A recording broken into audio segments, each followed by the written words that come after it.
Pronto, então a gente está aqui com o livro Fundamentos Java e aqui a gente tem a diferença entre strings e literais de caracteres. Um string composto por um único caractere é o mesmo que um literal de caractere? Por exemplo, K é o mesmo que K? Um literal de caractere, então ele representa uma única letra, tipo char. Então, exemplo K com aspas simples. O string de um único caractere contém apenas uma letra, mas ainda é uma string, é um tipo string. Exemplo, o K com duas aspas, né?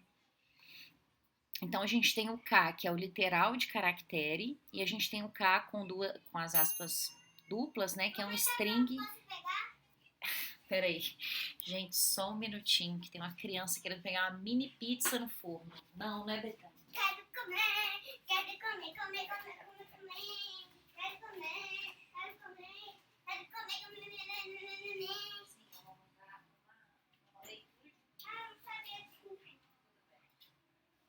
Gente, aqui tá travando muito, ou, assim, pra todo mundo ou é só pra mim? Não come agora, senão você vai ter. Voltando à programação, meninas, desculpa, Betânia, uma força da natureza. Então vamos lá. Então aqui a gente tem o K com aspas simples, que é um literal de caractere, e o K com aspas duplas, que é um string de um único caractere, e que não são a mesma coisa. Um literal de caractere é tipo char, enquanto uma string é tipo string. Strings, mesmo quando contêm apenas um caractere, são diferentes de literais de caracteres.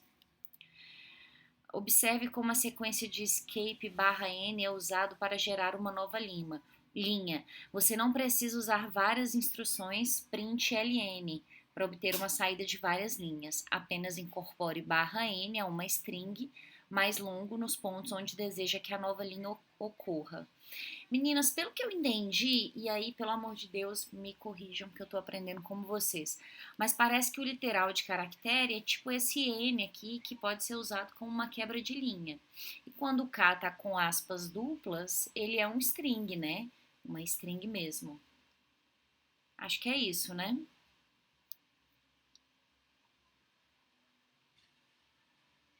Agora vamos ver aqui. Acredito que sim. Eu não sabia dessa diferença, não. Pois é, gente, que bom que alguém falou, porque eu fiquei assim, eu nunca vi isso, né? Mas eu já sabia que tinha o /n mesmo, né?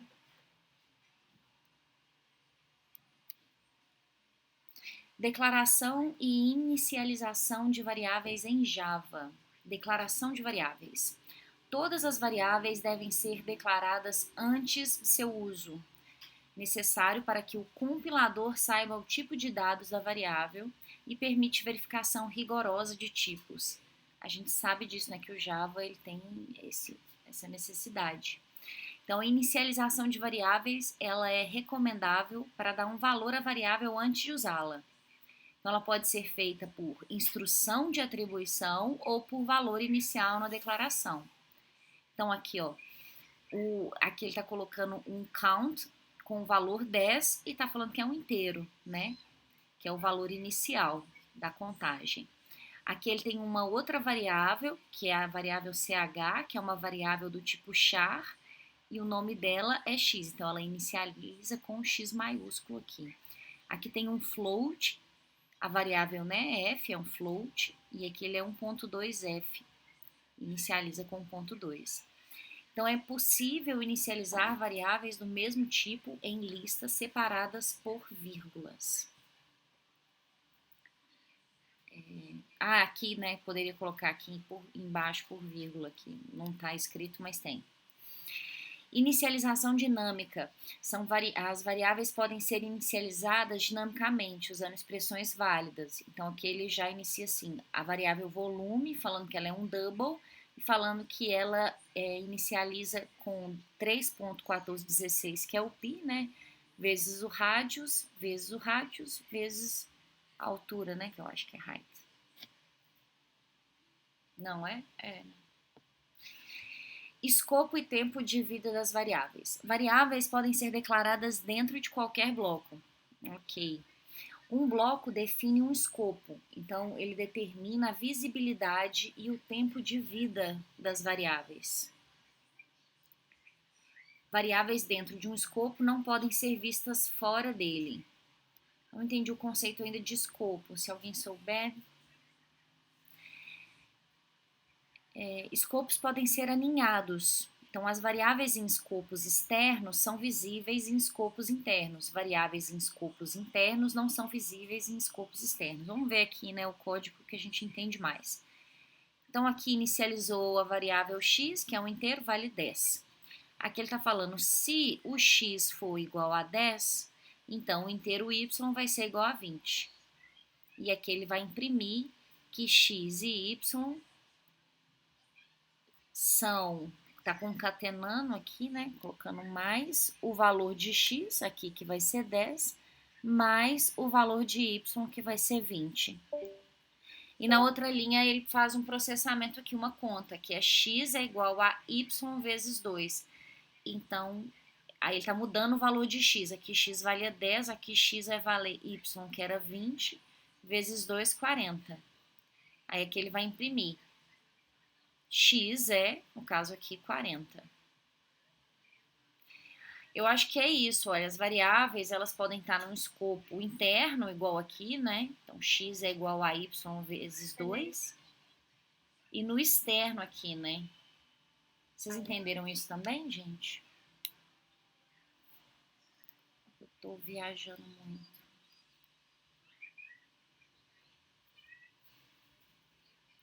Regras e peculiaridades de escopo. Então, as variáveis criadas ao entrar no escopo e destruídas ao sair deles. Variáveis são reinicializadas ao entrar novamente no bloco. Vamos ver o código que fica mais fácil. Aqui tem um for, então, né, que é meio que um enquanto aqui. Então, enquanto o inteiro começa, na verdade, né, inicializa o for aqui com a variável x igual a 0, até x menor que 3. E ele vai incrementando aqui, x mais mais. Beleza, aí aqui dentro do for ele fala que a variável y é um inteiro e ela vale menos 1. Aí depois ele imprime aqui falando que o y vai ser igual ao valor de y. Então, aqui no caso, o y vai ser igual a 1, menos 1, né? E depois ele dá um outro valor para y aqui. Tá falando que y é igual a 100. E aí ele está imprimindo aqui. Então, agora o y é igual a 100. Então, aqui ele está falando que as variáveis criadas, quando elas entram no escopos, elas podem ser destruídas ao sair deles. Então, a variável aqui, ela vai e reinicializa novamente quando ela entra no bloco, né? Ela volta o y aqui valer a menos 1. Então, em Java, as variáveis em escopos internos, elas não podem ter o mesmo nome que variáveis em escopos externos. Então, vamos ver um código que não seria compilado. Então, aqui ele está inicializando o count aqui para fora, né? Int count. Aí que ele está colocando que for num count que é igual a 0 até um count que é menor do que 10 e vai incrementando 1. Aí aqui ele inicializa de novo. Então, aqui o count é um inteiro. Então, isso aqui é inválido, porque o programa não pode ser compilado duas vezes.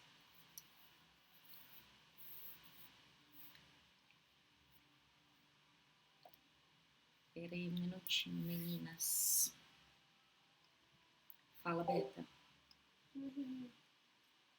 Deixa a mamãe terminar de ler o livro, as meninas estão aqui.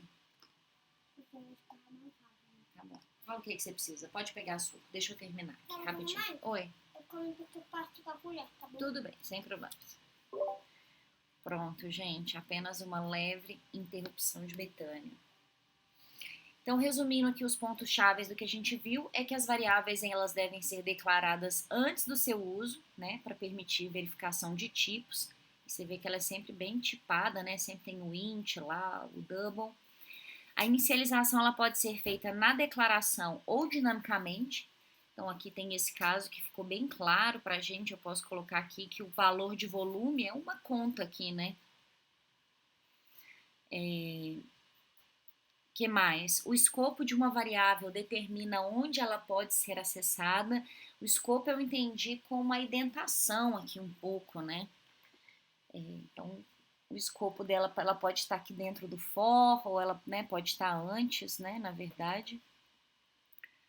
E os escopos podem ser aninhados e variáveis no escopo interno não pode ter o mesmo nome do escopo externo, né? Se você já inicializou aqui uma variável com o nome count, você não vai fazer isso aqui dentro. E o tempo de vida de uma variável está confinado ao seu escopo. Agora vamos para o próximo. Acho que a gente está indo bem, gente. Então, operadores em Java.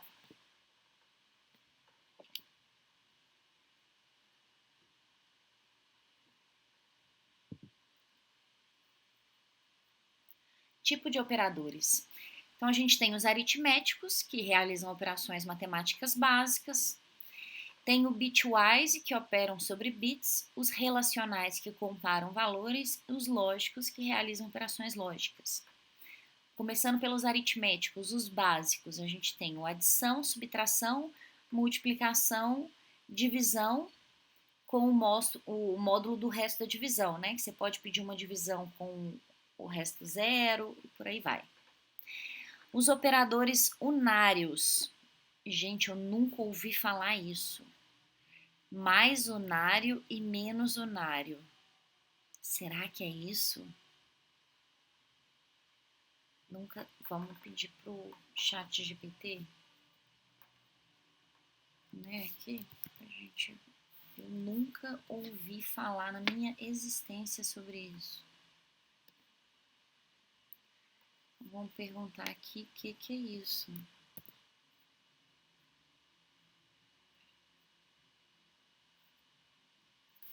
Sobre Java.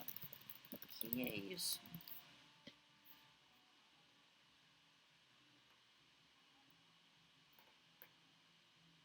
Em Java, operadores unários são operadores que atuam sobre apenas um operando, ou seja, eles realizam alguma operação com um único valor, no caso do mais unário e do menos unário.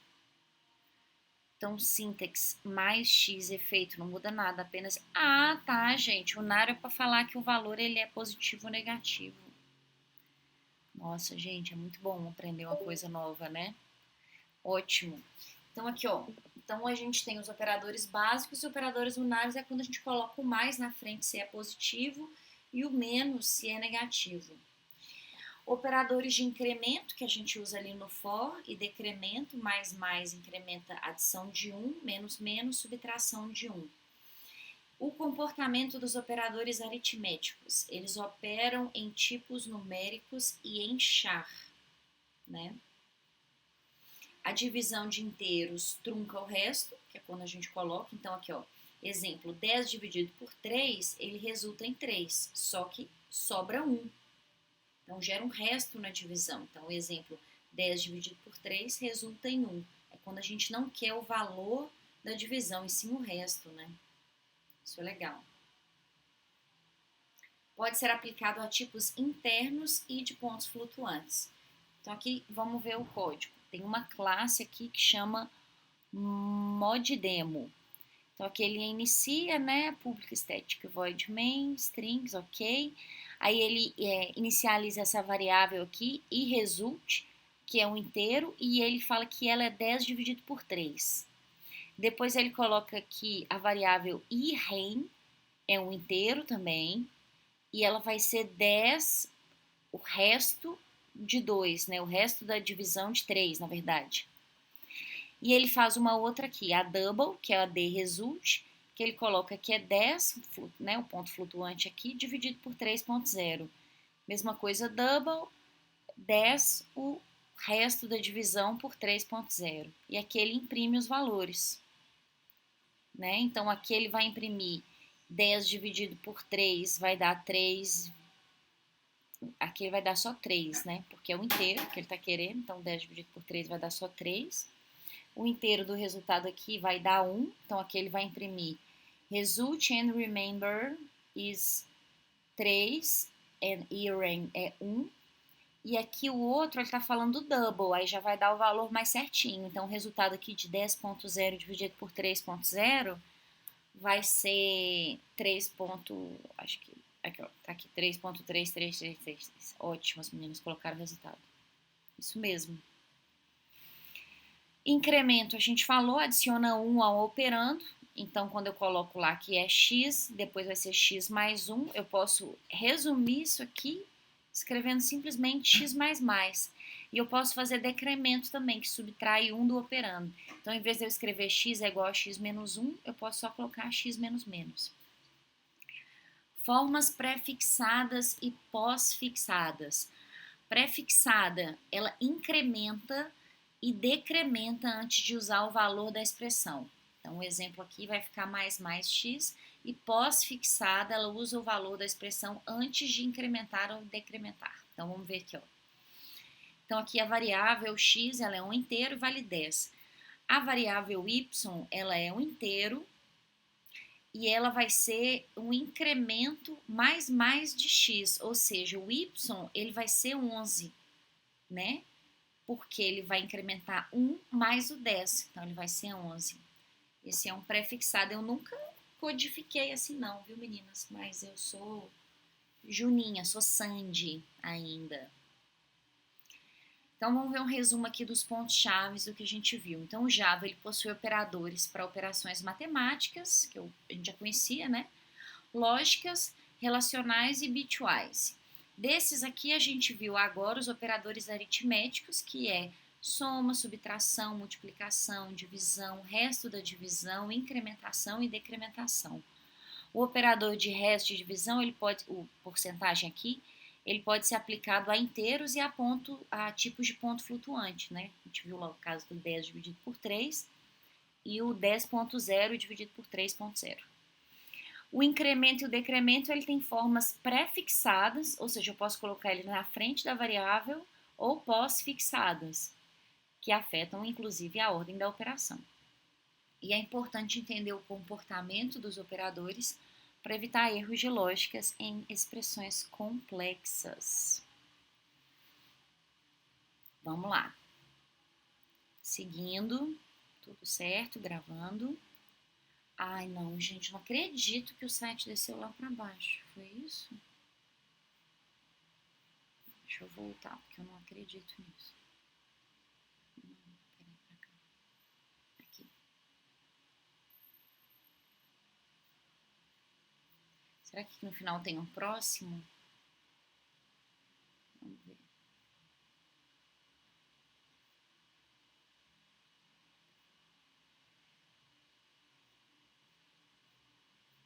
Nossa. Esse aqui. Ah, aqui, do lado, deixa eu ver. Não, não parece. Não sei se é esse fim de pega. Acho que não. Deixa eu ver aqui. Tudo bem, gente. Vamos ter um pouquinho de paciência que a gente chega lá.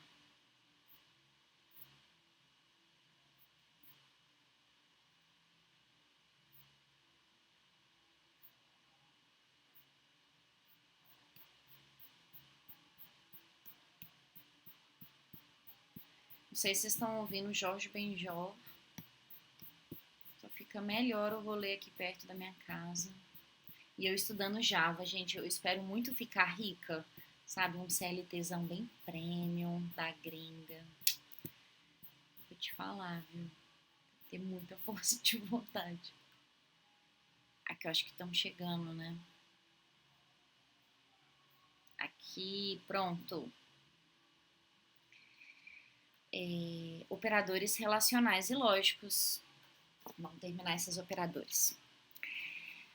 Operadores relacionais e lógicos. Operador relacional se refere aos relacionamentos que os valores podem ter uns com os outros. O operador lógico, ele se refere às maneiras como os valores verdadeiro e falso podem estar conectados. O operador relacional, ele produz um resultado verdadeiro ou falso. E, com frequência, o operador relacional trabalha com o operador lógico. Então, vamos ver aqui. O de dois iguaizinhos, né, que significa igual a. Esse aqui, exclamação igual, é diferente. O maior o menor, eu sempre penso, gente, que o maior ele fica sempre aqui no lado que come, para lembrar, uma dica. Maior ou igual a, que aí é o maior e o igual, e o menor igual a. Beleza, esses são os operadores relacionais, porque eles relacionam. Ó, esse aqui é igual a esse aqui é diferente desse aqui, ele está relacionando, esse aqui é maior do que esse. O lógico é diferente, porque ele está dando uma operação lógica aqui. Então, é esse mais esse. Ou esse ou esse. Esse aqui que é o OR, né? Que pode ser esse ou esse também. As duas barras que é o OR de curto-circuito. O AND de curto-circuito e o NOT. Qual que é a diferença? O resultado do operador relacional e o lógico, na verdade, é o valor booleano. Né? Então, ele vai dar ou true ou false. Em Java, todos os objetos podem ser comparados para igualdade ou diferença, usando igual ou diferente. Os operadores de comparação, maior, menor, maior igual ou menor igual, só podem ser aplicados a tipos de relacionamento sequencial. Operadores relacionais podem ser aplicados a tipos numéricos ou ao tipo char. E valores de tipo boolean só podem ser comparados quanto a igualdade ou diferença. Em Java, true maior que false não tem significado, né? Só fake news, né? Minha verdade é maior do que a sua. Operandos dos operadores lógicos devem ser do tipo boolean, gerando um resultado booleano. Então, os operadores lógicos, que é o AND, o OR, eles dão, ou not aqui, eles dão suporte às operações. Então, aqui, olha só. Se P é falso e Q é falso, P e Q são falsos. P ou Q também é falso. P ou Q também é falso e o não P vai ser verdadeiro. Se P é verdadeiro e Q é falso, P e Q vai ser falso, porque verdadeiro mais falso fica falso. Agora, P ou Q vai ser verdadeiro. E o contrário de P é, se P é verdadeiro, o not P vai ser falso. Ok? Um outro caso só aqui, ó. Se P é falso e Q é verdadeiro, então P e Q vai ser falso. Porque, gente, o lance é sempre esse, o falso contamina. Em qualquer lugar, né? Na fofoca, tudo. Então, se tem um falso, o P e Q fica falso. Agora, se é um ou outro, eu vou sempre procurar ser uma pessoa melhor, né? Então, vou ser verdadeira. E o not é sempre isso. Esse aqui, que é o ou, ele só vai mudar nesse caso aqui, quando os dois são verdadeiros, né? Que é esse aqui, é esse sinal aqui, o XOR, que é o exclusive OR. Então, como a tabela mostra o resultado de uma operação exclusiva OR é verdadeiro quando exatamente um e apenas um operando é verdadeiro. Então, vamos ver no código aqui para que demonstra os operadores relacionais e lógicos. Então, aqui ele está criando uma classe que chama HellLogOps. Inicializou, public static void. E aqui ele está falando o quê, gente? O inteiro i, ele está inicializando duas variáveis, o inteiro i e o inteiro j. E outras duas booleanas aqui, o B1 e o B2, banana de pijama. Primeiro ele fala que o i é igual a 10, depois ele fala que o j é igual a 11, beleza. Aí ele fala, se o i for menor que o j, o i, gente, é menor que o j? Sim, porque o i é 10 e o j é 11. Então, se for, você imprime i menor que j, ok. Se o i for menor ou igual a j, você imprime. Aqui não vai imprimir, porque ele... Não, pode ser, vai imprimir, porque ele é menor, né? Não é igual, mas é menor. Então, ele vai imprimir também. Aí aqui, depois ele pergunta, se o i for diferente do j, aí você imprime, sim, o i é 10, diferente do j. Beleza, vai imprimir. Se o i for exatamente igual ao j, já não vai imprimir. Se o i for maior ou igual a j, também não vai imprimir. E se o I for maior do que J, também não vai, porque 10 não é maior que 11. Beleza. Depois ele inicializa aqui falando, ó, B1 é verdadeiro, true, B2 é falso. Aí ele fala, se B1 e B2, if B1, tá, ele usa o operador lógico, então fala assim, B1 e o B2 fica como? Se um é true e o outro é false. Então, se aqui é true e aqui é false, vai ficar false. Então, aqui ele nem vai imprimir. This won't execute. Ele nem vai. Agora, o outro aqui que ele coloca. Se aqui tem uma exclamação antes, que é um not. Então, aqui, se o B1 e o B2, que aqui é true e false. Então, aqui vai dar false. Aqui dentro desse parênteses. Só que ele falou o not false, aí vai ser true. Aí vai imprimir. Porque se dá false, gente, não imprime. Só imprime se der true. Aí ele vai imprimir, ó. Então aqui o not B1 and B2 is true, ok? O próximo, vamos ver se ele vai imprimir ou não. Tem que ser true, né? Então, se o B1, esse símbolo aqui, o tracinho, só um tracinho é OR. Então, é um ou outro. Então, se o B1 ou o B2 for verdadeiro, sim, o B1 é verdadeiro. Então, aqui dentro vai dar true. Então, vai dar B1 ou B2 é verdadeiro, vai imprimir. E o outro também é o símbolo de OR, né, de ou. Se eu posso usar esse outro aqui. Então, ele vai falar que ó, B1 ou B2 é verdadeiro? Sim, o B1 é verdadeiro. Então, ele vai imprimir a frase. Ótimo. Agora ele vai falar sobre operadores lógicos de curto-circuito, que é basicamente o cérebro de uma mãe cansada.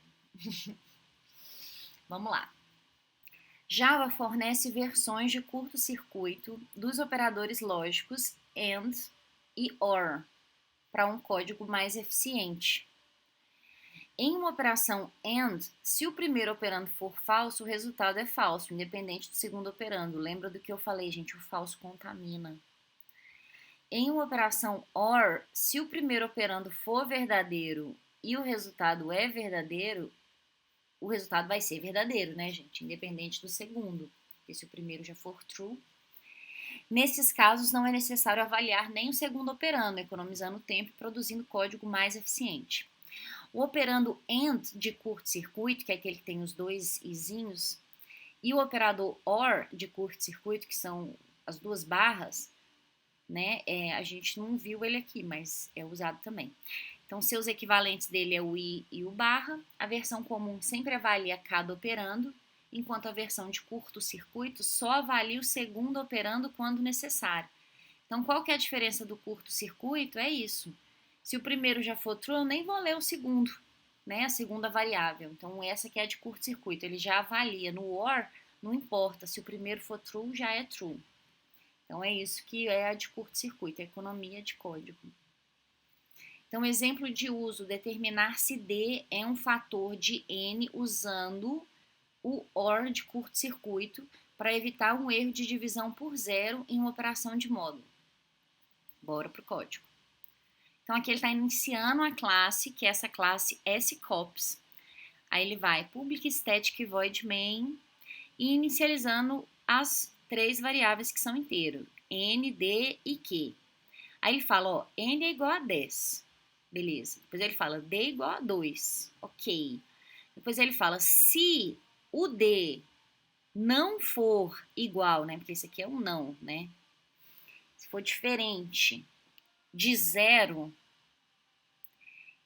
e ele não, ou, né, aqui, ou, né, ou de curto-circuito, o n dividido por d não tiver o resto zero, foi igual ao resto zero, né, a divisão exata foi igual a zero, né, aí você vai imprimir o fator é n. Aí aqui ele faz o d também, coloca aqui, configura o d igual a zero, beleza. Então, já que D é igual a zero, o segundo operando nem é avaliado. Então, aqui, ó, como ele falou que D ele tem que ser diferente de zero, e aqui ele já colocou que D é igual a zero, ele já nem olha. Então, aqui, ó, se o D for diferente de zero, ou se a divisão de N por D com o resto for igual a zero, aí você imprime que o fator é N. Então, aqui ele está tentando a mesma coisa, mas sem o operador de curto-circuito. Então, isso vai causar um erro da divisão por zero. Por que vai causar um erro? Deixa eu ler isso aqui de novo, gente. Porque tá igualzinho, né?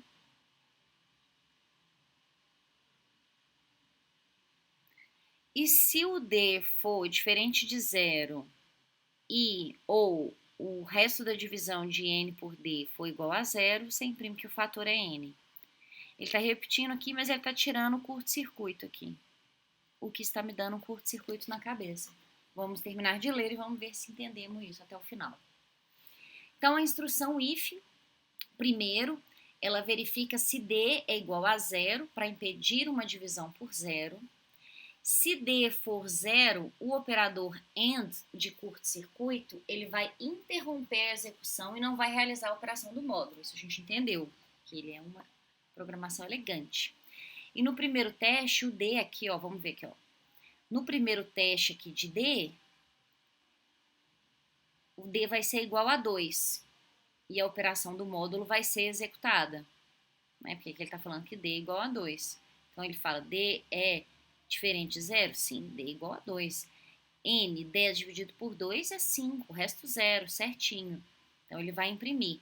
No segundo teste daqui, gente, o D, ele já é o quê? Igual a zero. Aqui ele era igual a 2. Entendi agora, o D aqui é igual a zero. Então a operação ela é ignorada aqui. Então ele fala aqui, ó, se o D for diferente de zero, não, o D ele é igual a zero. Então ele nem lê esse resto quando eu tenho esse ou de curto-circuito aqui. Economizou, né? Entendi agora. E aqui ele já vai ler perfeitamente até o final, porque é um ou comunzão, não é o de curto-circuito. Entendi. Então, o operador AND costuma avaliar ambos os operandos, levando a um erro de tempo de execução na divisão por zero. E os operadores de curto-circuito são formalmente chamados de conditional OR, AND ou conditional AND em Java. Mas o termo curto-circuito é mais usado. Eu achei bem legal o termo curto-circuito. Vamos ver aqui onde nós estamos. Não voltamos lá embaixo. Nós vamos fazer o seguinte, vamos tentar terminar aqui, pergunte ao especialista de operadores, e aí a gente vai terminar operadores hoje. Vamos lá, com fé.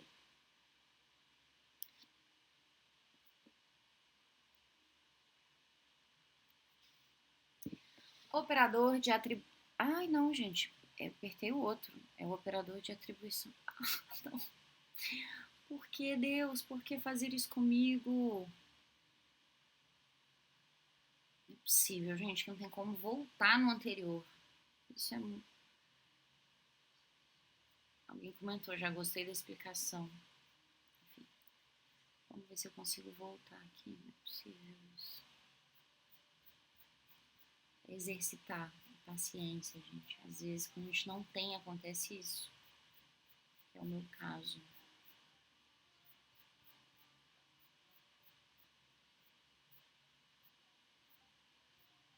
E aí, hoje a gente termina operadores. Eu já posto lá no grupo. E aí, depois a gente segue feliz.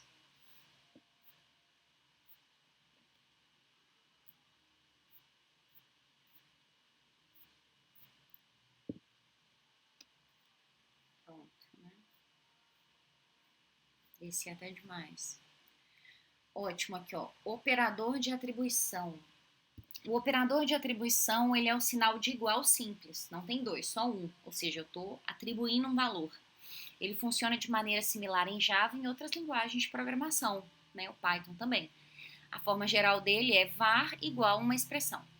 O tipo de var de variável, ele deve ser compatível com o tipo de expressão.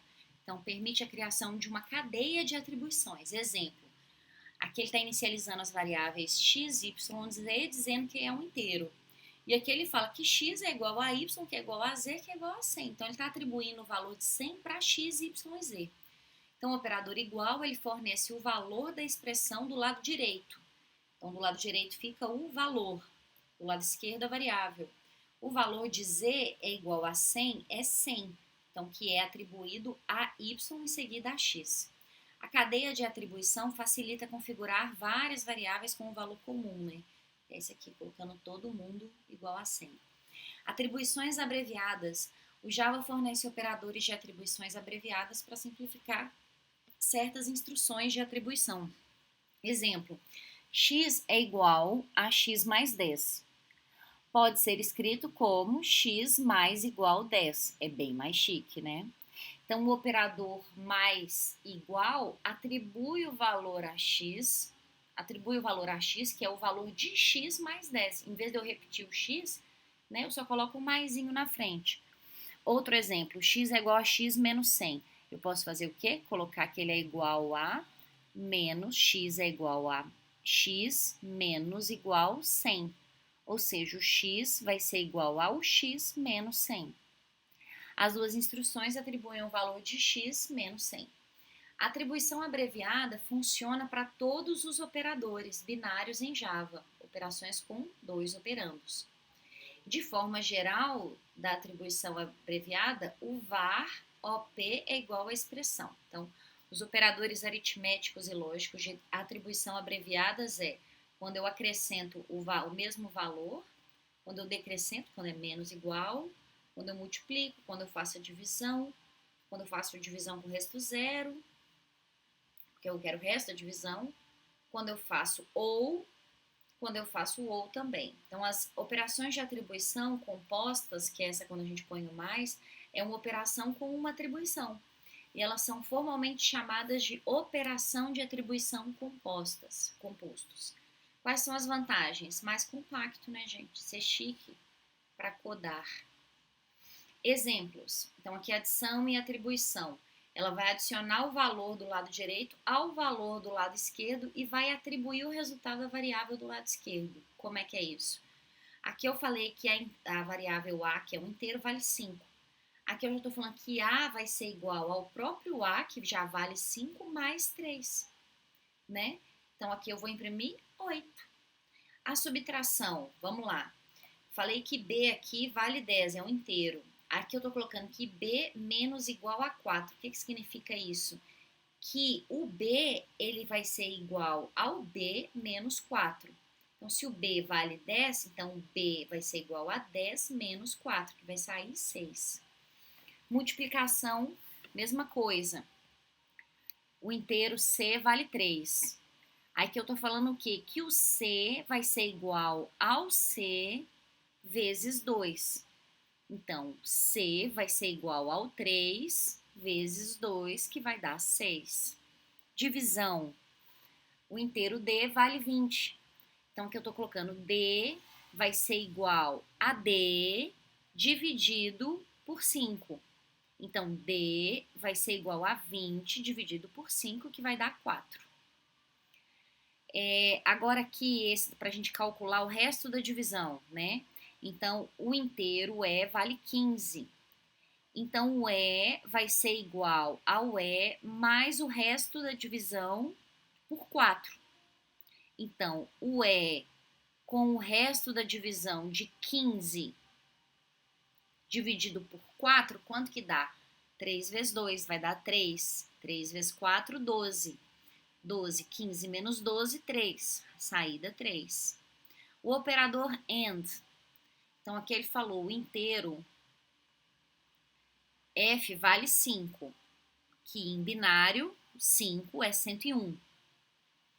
Então, ele está falando aqui que o F é igual ao F binário, né? Ou o 3. O 3 em binário, gente, é 011. Então, o resultado vai ser o quê? 001. Por quê? ou seja, 1 em decimal. Porque se um vale 101 e o outro vale 0,11, o valor vai ser de 1, a diferença, né? Porque vai ser 0 ou 1, na verdade. Aqui, o OR, o inteiro, G vale 5. Em binário, 5 a gente viu que vale 101. Então, o G ou o bit, né? O G ou o bit de G, ou 3. O 3 em binário é 0,11. Então, o resultado vai ser 111, porque eu vou somar. Vou ver qual que é o maior, ou seja, 7 em decimal.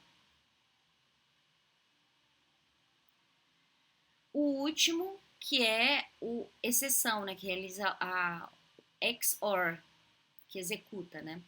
Então, aqui o inteiro H igual a 5. O H, o bit a bit do valor do 3 equivale a H igual a H, o XOR bit de 3. Então, 3 em binário é 0,11, o resultado vai ser 110, ou seja, 6 em decimal. Gente, esse aqui eu vou te falar, do bit foi mais complicadinho, viu, pra mim. Vamos ver aqui onde a gente vai voltar. Ótimo. Vamos ver aqui, pergunte aos especialistas e a gente termina por hoje.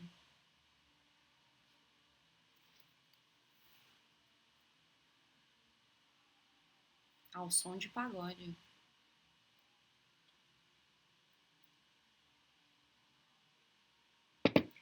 Então, já que os operadores de curto-circuito são, em alguns casos, mais eficientes do que os seus equivalentes comuns, né, porque ele só lê até uma parte, por que o Java oferece os operadores AND e OR comuns? Porque, em alguns casos, você pode querer que os dois operandos de uma operação, AND ou OR, sejam avaliados, devido aos efeitos colaterais produzidos. Então, aqui, os efeitos colaterais podem ser importantes. Ele criou uma classe que chama Side Effects. Inicializa, public static void. Aqui ele está falando que a variável i é um inteiro e aqui ele está falando que esse i vale 0. Então aqui o i ele vai ser incrementado mesmo que a instrução if seja falsa. Por quê? Aqui ele está falando que se for falso ou o acrescentando o i mais 1 aqui for menor do que 100, então eu vou imprimir this won't be displayed. Ou vai imprimir de todo jeito. Isso if statement execute mais acrescenta aqui o i, o valor de i aqui, que aqui era 0. Então aqui na verdade como é 1 que foi acrescido aqui, ele vai colocar 1. Então aqui vai mostrar 1. Então nesse caso aqui i é igual a 1. Então, nesse caso, o i ele não é incrementado aqui, porque o operador de curto-circuito vai ignorar. Vamos ver por quê. Então, aqui o i é igual a 1. Então, se for falso ou o i acrescentando mais 1 for menor que 100, this won't be displayed. Por que não vai colocar? Porque aqui já vai só ler. Aqui é falso, então pronto, nem precisa ler o resto, né? Se aqui for falso, nem lê. Então, ele não vê. Então, na primeira instrução aqui, o if ele é incrementado. Então aqui o i foi incrementado, ele era 0 e virou 1, independente do sucesso da condição, mesmo sendo falso aqui. Com o operador de curto-circuito aqui, ele não é incrementado, porque quando aqui já falou é falso, acabou. Falso, acabou, tchau e benção. Então a lição aprendida é que mesmo que a gente espere o operando do lado direito de uma operação AND ou OR, a gente precisa ver se ele quer ser avaliado ou não. E a gente deve ver qual versão que a gente usa aqui, qual que funciona melhor. E terminamos! Sem nenhum efeito colateral. Foi ótimo estar com vocês. Vou parar a gravação. A gente volta no próximo capítulo. Vou deixar gravado para a gente não esquecer e vou mandar um print. Só porque eu queria. Saiu aqui. Mas é isso, meninas. Um beijinho.